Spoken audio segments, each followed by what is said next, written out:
Jimaan kiloogiraama 17 caalu egaa jimaan biyya keessaa fi biyya alaatiif ka dhiyaatu oomishisaa biyya alaa kan baane jedhamee jira. Kiloogiraama 17 jechuun xiqqaadha yoo ilaaltu konkolaattota muraasa jechuu dandeessa.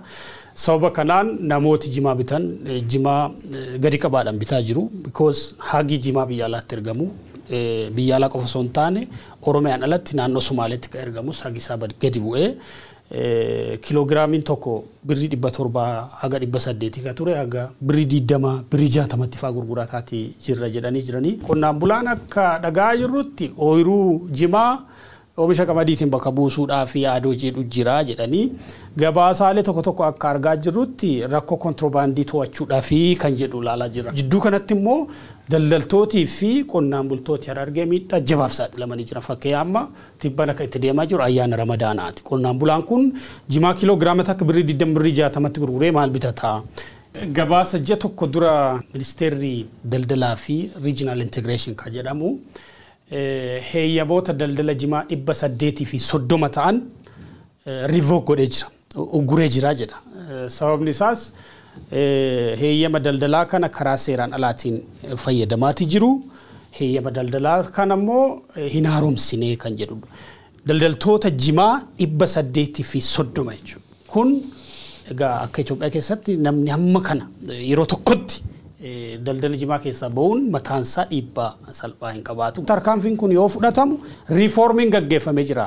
Namooti karaa seeraan sirna daldalaa seera qabeessa kana keessa akka seenaniif haalli mijataan uumamee jira. Baay'ee waldooliin baay'ee laayisensii qabu mootummaadhaan gari caalaan isaaniiyyuu mootummaadhaan kan ijaaraman.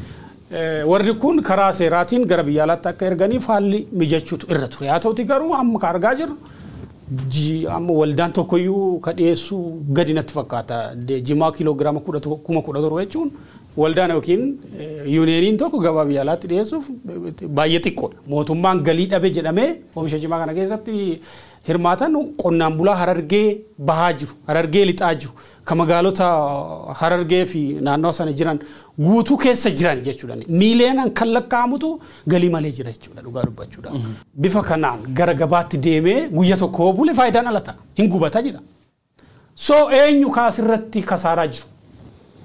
Qonnaan bulaan oomisha baadiyyaadhaa fuudhee magaala geessuun oomaa irraa argataa hin jiru.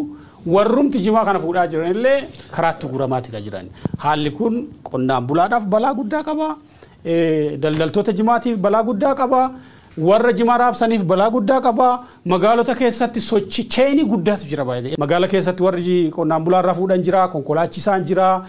Magaala keessatti bifa waldaatiin ijaaramanii warri raabsan jiru, warri jimaa qamaasisan jiru, warri garaabaa haxaa'an jiru, warri jimaa ekspoortii godhan jiru. Hundi kun iyyuu faayidaa hojiidhaan ala ta'a jechuudha. Kun kisaaraa guddaadha. Namootaaf kisaaraadha, magaalotaaf kisaaraadha.